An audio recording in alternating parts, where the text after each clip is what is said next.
Você acha que para ser macho basta ser XY e ser fêmea XX? Bem, não é tão simples assim. Vamos conhecer um pouco de como acontece a formação do testículo e do ovário e como um erro nesse processo, que é bastante complexo, pode levar à formação de um ovotestis. Isso é o nome dado a uma gônada intermediária com um tecido de testículo e de ovário. Vamos entender a complexa relação dos genes para a formação do sexo do indivíduo. E seja muito bem-vindo a este canal Eterna Busca. Eu sou o Jordan, biólogo e também mestrando em Ecologia de Biomas Tropicais, pesquisando comportamento animal. E se você gosta desses temas, não deixe de ficar atento aqui a esse canal.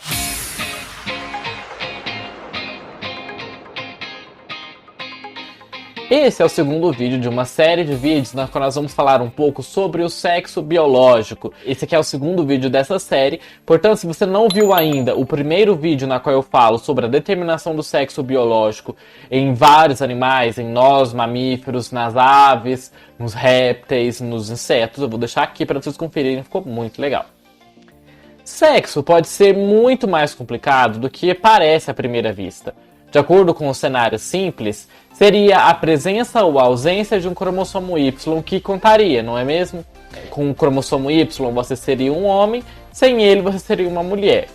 Pelo menos em teorias, nós falando aqui do sentido do sexo biológico e não no sentido de gênero, de identidade de gênero, que é uma outra questão que não vai ser abordada aqui nesse vídeo.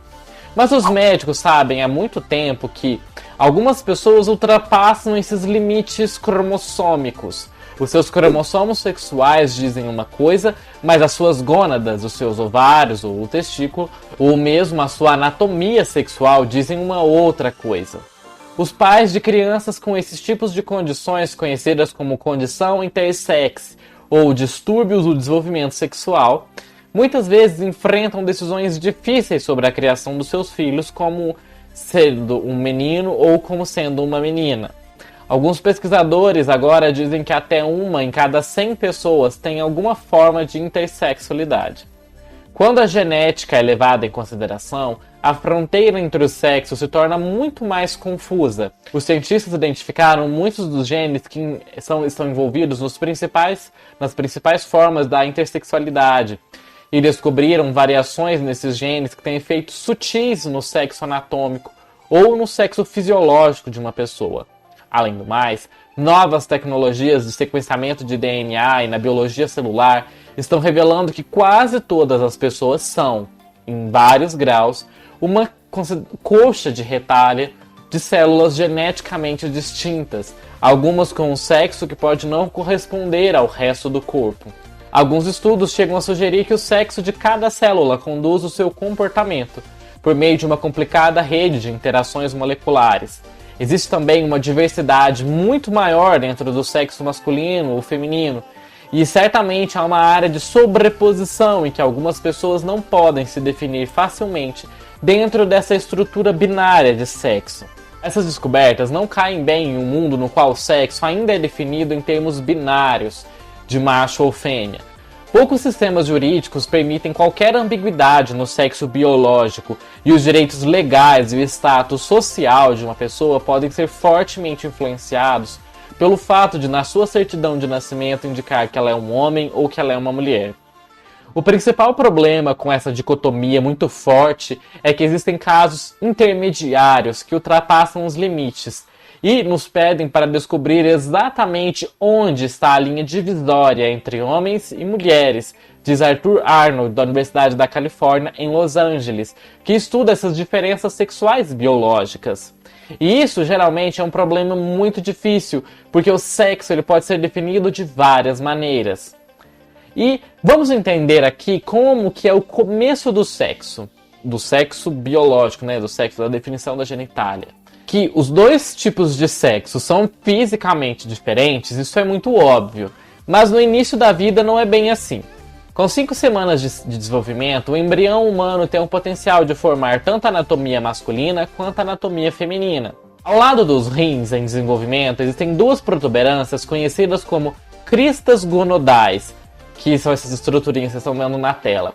Elas emergem ao lado de dois pares de dutos, um dos quais pode formar o útero e também as tubas uterinas, que nós já vimos essa questão dos tubos uterinos, essa formação no nosso vídeo anterior. E o outro pode formar os canais genitais masculinos internos, os epidídimos, os vasos deferentes e as vesículas seminais. Em 6 semanas, a gônada muda no desenvolvimento, no caminho do seu desenvolvimento, para se tornar um ovário ou então um testículo. Se um testículo se desenvolve, ele vai secretar a testosterona, que apoia o desenvolvimento dos dutos masculinos, aqui no caso representados pelo duto de Wolff, esse duto vermelho. Depois disso, o testículo produz um outro hormônio que suprime o segundo ducto dessa estrutura intermediária da tela, que é esse duto azul. E essa substância é o hormônio antimileriano. E suprimido essa estruturinha azul que tem na gônada indiferenciada, vai dar origem ao útero e às tubas uterinas e aos ovários. Suprime o que daria origem a essas estruturas, né? Porque se não for suprimida, essas estruturas vão se formar. Se a gônada se torna um ovário, ela vai produzir o estrogênio e a falta de testosterona faz com que esse duto masculino, o duto de Wolff, acabe se sumindo, né? Desaparecendo, sendo suprimido. Os hormônios sexuais também ditam o desenvolvimento da genitália externa e eles entram em ação novamente na puberdade, desencadeando o desenvolvimento das características sexuais secundárias, como os seios ou então os pelos faciais. Mudanças que aconteçam em qualquer um desses processos podem ter efeitos dramáticos no sexo do indivíduo. Mutações genéticas que afetam o desenvolvimento das gônadas podem fazer com que a pessoa com cromossomo XY desenvolva características tipicamente femininas, enquanto alterações na sinalização hormonal podem fazer com que indivíduos XX se desenvolvam em linhagens masculinas. Por muitos anos, os cientistas acreditaram que o desenvolvimento feminino era o programa padrão e que o desenvolvimento masculino ele era ativamente ativado pela presença de um determinado gene no cromossomo Y. Em 1990, os pesquisadores ganharam as manchetes quando eles descobriram qual seria esse gene responsável por isso. E esse gene era o SRY, como nós já falamos no primeiro vídeo. Por si só, esse gene pode mudar o desenvolvimento da gônada do ovário para o testículo. Por exemplo, indivíduos XX que carregam um fragmento do cromossomo Y que contenham o CRY, esses indivíduos acabam se tornando homens, passando a desenvolver características masculinas no seu corpo. Na virada do milênio, no entanto, a ideia de uma feminilidade ser uma opção passiva foi derrubada pela descoberta de genes que promovem ativamente o desenvolvimento ovariano e suprimem esse programa que daria origem aos testículos. E um desses genes é o chamado WNT4. E vocês podem perceber que essa figura ilustra em cima a gônada indiferenciada, que é através ou do WNT4 que vai dar origem aos ovários, ou então o SRY que vai dar origem aos testículos. Indivíduos XY com cópias extras do gene X podem desenvolver órgãos genitais e gônadas atípicos, por exemplo, um útero rudimentar e também tubas uterinas.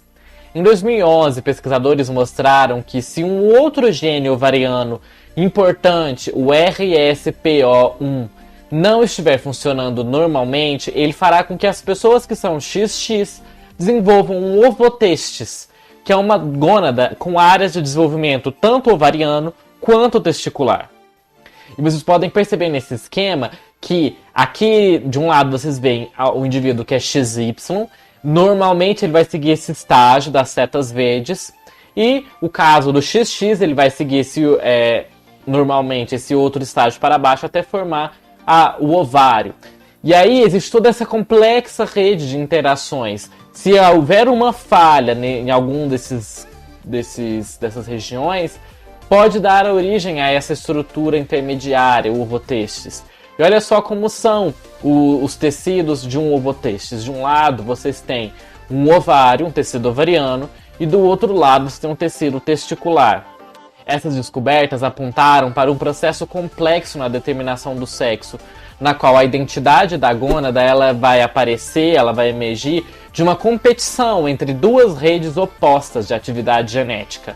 Mudanças na atividade ou na quantidade de moléculas, como no caso do WNT4, que acontece nessas redes, pode inclinar a balança para mais perto ou para mais longe do sexo aparentemente explicado pelo cromossomo. E vocês podem perceber nesse esquema toda essa complexa rede de interações que acontece no indivíduo que é XX para dar origem ao ovário, e no XY que ele precisa passar para dar origem ao testículo. Se acontecer algum problema nesse processo, fica uma gônada intermediária. Foi, de certo modo, uma mudança filosófica em nossa maneira de ver o sexo, que é uma forma de equilíbrio, diz Eric Weilen, clínico e diretor do Centro de Biologia Baseada em Gênero da Universidade da Califórnia, em Los Angeles. É mais uma visão da biologia de sistemas do mundo do sexo. De acordo com alguns cientistas, esse equilíbrio ele pode mudar muito depois de terminado o desenvolvimento do indivíduo. Estudos em ratos sugerem que a gônada oscila entre ser macho e fêmea ao longo da vida. A sua identidade sexual ela requer constante manutenção. Em 2009, os pesquisadores relataram que desativando um gene ovariano chamado FOXL2, que vocês podem perceber aqui no centro dessa figura, eles descobriram que nas fêmeas de camundongos adultas, quando eles desativam esse gene, eles descobriram que as células da granulosa, dessa estrutura que vocês estão vendo aqui que envolve o ovócito, acabam mudando a sua estrutura e se tornam células de Sertoli, que são as estruturas, as células masculinas que permitem o desenvolvimento de espermatozoides. E 2 anos depois, uma equipe separada, que não fez parte desse estudo, mostrou o oposto.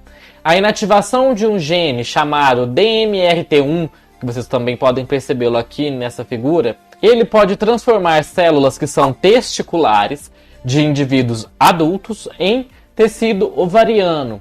E isso foi um grande choque, o fato de que estava acontecendo depois que o indivíduo já nasceu, diz Vincent Harley, um geneticista que estuda o desenvolvimento das gônadas no Instituto de Pesquisa Médica de Melbourne. A gônada não é a única fonte de diversidade no sexo, e nós vamos conhecer outras formas da variação na determinação do sexo no nosso próximo vídeo. Nós vamos nos aprofundar na questão dos intersex, por isso fique ligado aqui no canal para não perder quando esse vídeo sair, e por isso mesmo já se inscreva aqui caso você ainda não seja inscrito, e também deixa aqui nos comentários se você já sabia que sobre essa questão dos cromossomos sexuais, que não basta simplesmente ser XX para nascer como genitália feminina e XY para nascer como a genitália masculina. E não perca mesmo esse próximo vídeo que você vai se aprofundar muito mais nesse tema. E vejo vocês no nosso próximo vídeo e até mais!